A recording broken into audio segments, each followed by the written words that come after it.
So I'm going to show and tell. This is a book that I've just edited with two other scholars, The Gnostic World. And it's a coverage of a huge arena of ideas from antiquity to the present day, which we call Gnostic, about deep knowledge. And the trouble with this is that initially you probably think of Gnosticism as something to do with the ancient Christian heresy, so-called, and nothing to do with contemporary times and contemporary existentialism. But, well, let's put it this way. We do know at least that there are two very fine scholars, both Jewish, who've been working on the intersection between ancient Gnosticism and existentialism anyway. So that'll interest you. For show and tell, at least one of them you will probably already know.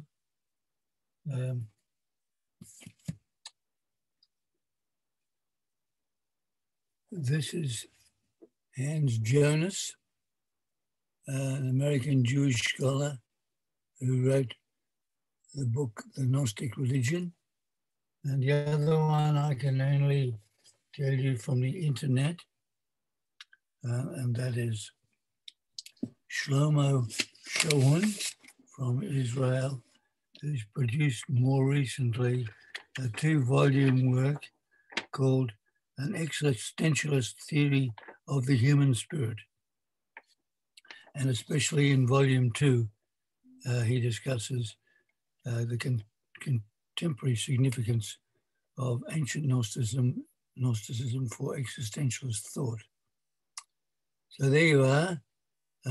It's not completely irrelevant to your general agenda, what I'm going to talk about, but could get a bit complex on the way. And I'll talk fairly slowly, and you can always intervene anyway if you're lost.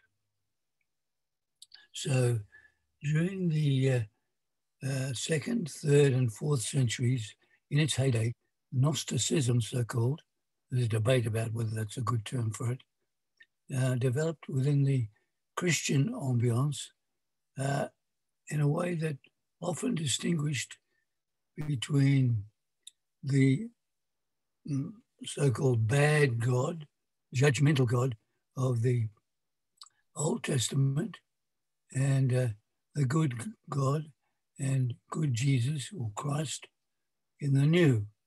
The position of making that distinction is not only a Gnostic one.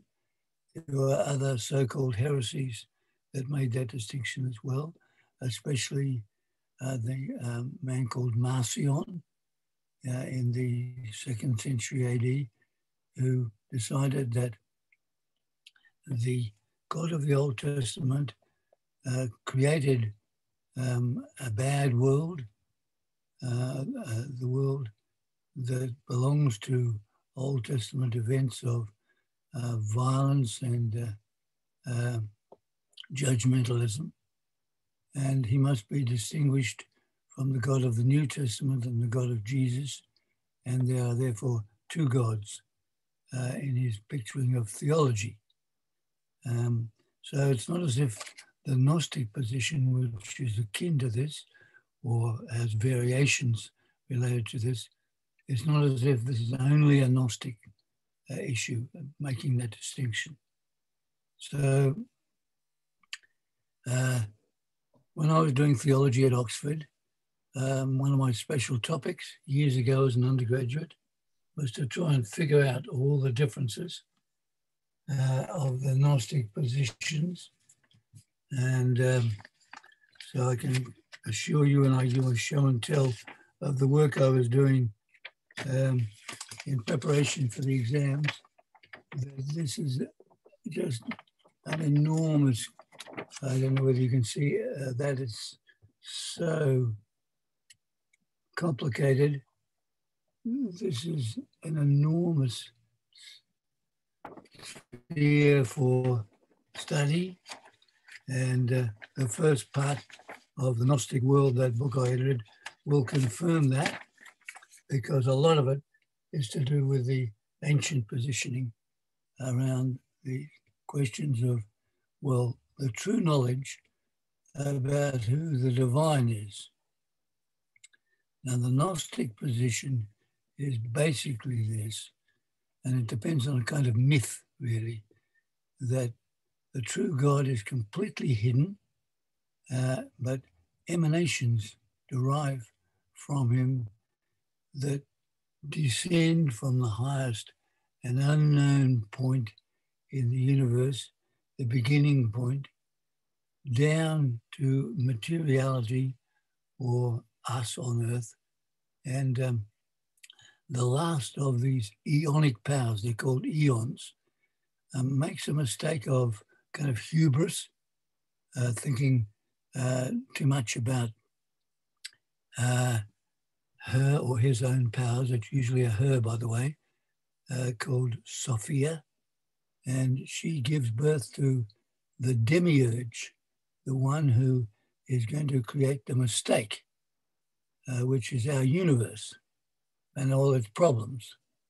And this demiurge is the artificer who works on lowly and evil matter that I suppose we would have to say is the direct opposite to the spiritual high point of the unknown God. And in a sense, our universe is a mistake. It's a total cosmic error, and it has not been produced by the true God, and we really ought to know in a deep sense. That's gnosis, but by somebody we should avoid and get around. Fortunately, according to most mainstream Gnostic heretical positions, the true God provides the way out by sending the Christ, bypassing all the eons and getting to us and offering us the way out from this alien universe. And those, according to Valentinus, the most famous exponent of this kind of position, those who are spiritual, pneumaticoi, get out. Those who are hylics or stuck in matter never get out. But there's a group in between called the psychics who can go one way or the other. So this is the idea of us living in an alien world. And you can see that Hans Jonas, the great, well, self-inscribing existentialist, got heavily involved in discussing this alienation and how it figured in other Gnostic forms down the track, among the Mandaeans, for example, or the followers of John the Baptist, among the Manichaeans, who came later again, who made this very strong distinction, a very Zoroastrian type of distinction between good and evil powers. Interestingly, every Friday I work with the world head of the Mandaeans, the Sabi, or the followers of John the Baptist at the uni. So we work on ancient texts in Mandaic, and down the corridor is one of the world's authorities on Mani and Manichaeism, who works on Coptic texts. He's probably, along with Brikar Nazariah, the Mandaean, who's the world's authority on Mandaic. Down the corridor, Ian Gardner would be the world's authority in Coptic. And many documents have come to light that are Gnostic and have to be translated from Coptic. So before, we only had comments by the early church teachers about this heresy. And in the past, when I was doing my studies, for example, we had collections like this to start us off, as of those ancient patristic texts from the early church fathers. Slowly it came to light from the Nag Hammadi library in Egypt, at the bend on the Nile, where these texts were discovered in Coptic, that all sorts of fascinating materials that we didn't know about, and that throw light on the kinds of attitudes I'm introducing. And eventually you had books like this, bringing everything together. And this is Bentley's The Gnostic Scriptures, where you have the early church writers and the Nag Hammadi authors all put together. Mani too, many texts have been discovered, written by Mani himself. One of the tiniest books in the world is a kind of half biography and half spiritual contemplation by Mani, who was an Iraqi Jewish Christian boy who lived under the Persian Empire and emerged in the second and third centuries, the second century of the Christian church. Sometimes I get a bit muddled up, forgive me, I'm getting old. So when we consider these ideas about the alien universe and as the production of an alien God, this is very important for existentialism, in the sense that most people who are put in the existentialist tradition would often talk about us being trapped. I mean, Albert Camus, who would, I suppose, be an archetypal existentialist, but he may disagree with me there, seeing you are agreeing to disagree, felt so trapped in the system and the complexities of the modern world that he thought suicide might be a brave and honourable act. In a sense, you could say that Jean-Paul Sartre, his contemporary, felt the same feelings, but he had an idea of a true freedom that could be redemptive to get you out of the problem of an oppressive universe, an oppressive situation. When I think about those two, by the way, I wonder how they would react to the pandemic. But the point is that to start off the discussion, we're talking about problems of the alien world, the world in which we're kind of trapped. I often wonder whether Kierkegaard would be the person you'd go to first to ask yourself whether you're religious or in a spiritual position, where you have to ask now, they were inevitably all hypocrites. That our thinking has been so contaminated over the years anyway, thinking about all these things, that we even an indigenous person who might imagine they're thinking indigenously and talking in English, let's say, would not realize that the concepts they're using would be completely different from those in the indigenous language their parents might speak, for example. Or, as Sartre would say, the inevitability of the bourgeois condition means that living a Christian life is no longer possible because it's completely alien from the New Testament world, for example. Having worked in Melanesia for most of my life, among traditional cultures in the most complex place on earth for religious diversity.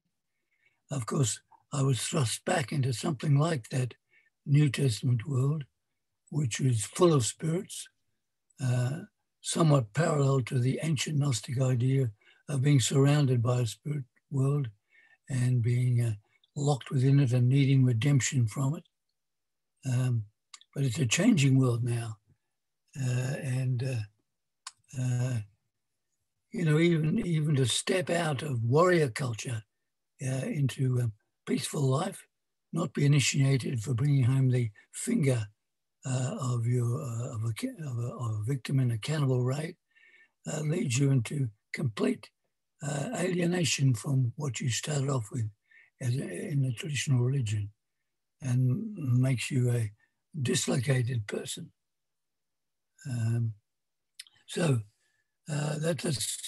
That's talking relatively, of course.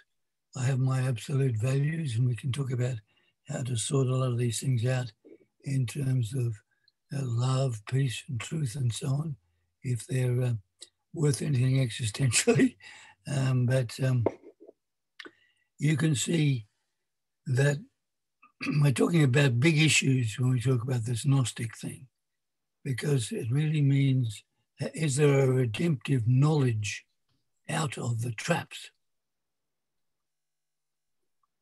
Now, when I was doing my researches, I came across the last dialogue or multilogue in ancient thought or in antiquity. And interestingly enough, the debate involved a Gnostic, a semi-Gnostic, a Marcionite, a pagan thinker, a Christian, an Orthodox, more or less Christian. And basically the issue they had to sort out was whether the Old Testament God was the same as the New Testament one. And basically what they're sorting out then is what we do with a God who seems to be apparently incredibly judgmental, who seems to be associated with the violence of the history of Israelite and Judean affairs, even though there are, of course, many parts of the Old Testament that are deeply spiritual and prophetic and opposed to violence. And this compared to the teaching of Jesus, which is one of incredible reconciliation. So the point of that dialogue was, in the end, that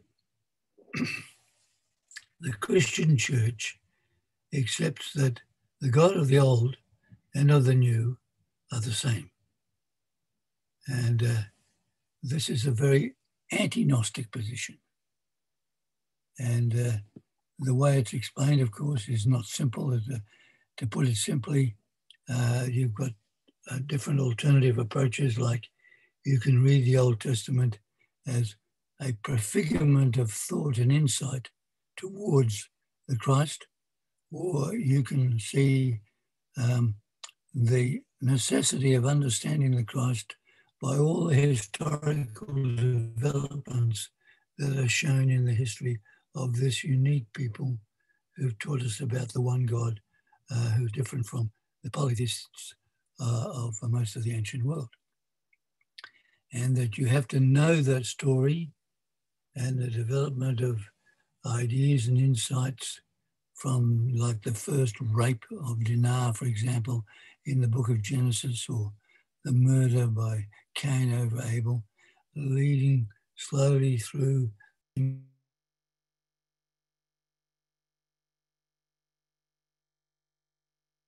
Sorry, Gary, you need to unmute yourself. When did I mute myself? Accidentally then. Probably half a minute ago. Okay. So you'd be looking at the Bible in terms of a kind of historical backdrop. And in a way, what you would be trying to say there, or what I would say anyway in my publications, is that the church became the gospel about Jesus, the evangelists of history, because you could not explain the Christ without the background. You couldn't understand what the Messiah was. So one of the things that had to be sorted out to go forward in terms of theology, standard theology, was to deny the bifurcatory divine, or accepting one God and rejecting the other, and going for continuity. Now, as you can understand, this leads to the question not only of those differences between the picturing of God in the Old and the New Testaments, but also your picturing of God altogether. So at one end of the scale, in ancient times, there's the question of why is the cosmos not very good? The Marcionites were always even asking about examples like the gnat, the humble gnat, because in the old days, you'd be bitten by insects. You had no repellent except possibly fat that you could protect your skin from insects. Why do we have to put up with insects? Was a common cry. So not just war, not just the oppression of powerful people, but the actual nature of so-called nature itself that comes into the question as to what's wrong with the world. It's not just that we have spiritual problems, that we have relational problems, but there are difficulties about the material world itself. Plato came very close to saying that matter was evil because it's so different from the divine. But the Gnostics were very, very decided that matter was evil and that the cosmos was, shall we say, buggered up, to use a good Australian expression. We found recently this incredible city where wine is sold in ancient Israel, and it had to be a very important practice in the ancient world because water was so often polluted. I mean, polluted probably because of mishandling of wells and streams by human beings. But when you're an ancient Gnostic, you just see that, muddy water is part of the universe is problematic. Now, we're in the 20th century, and we can possibly, with a pandemic, say, well, okay, maybe we don't have to think about God anymore. We have like natural selection. And of course, as my doctor will say, yeah, we've got the problem of natural selection. So the diseases, they burgeon by natural selection, and they take us over by natural selection, and they could kill us all. So we're trapped. We're like the ancient Gnostics complaining about the nature of the universe. And it's not just the pandemic, of course. There are heaps of other problems, environmental ones, where it's maybe because we've come to our limits. But why should we have to, have a limitable situation like this? It's just annoying. And the universe isn't as pleasant. And people might ask, well, as the new atheists maybe paradoxically ask, well, if there's a God, why would God let these things happen? Yeah. Anyway, so I leave you that introduction for now. I've got other things I suspect you would want to come in to say, but let's use that as a beginning. And I call for your questions.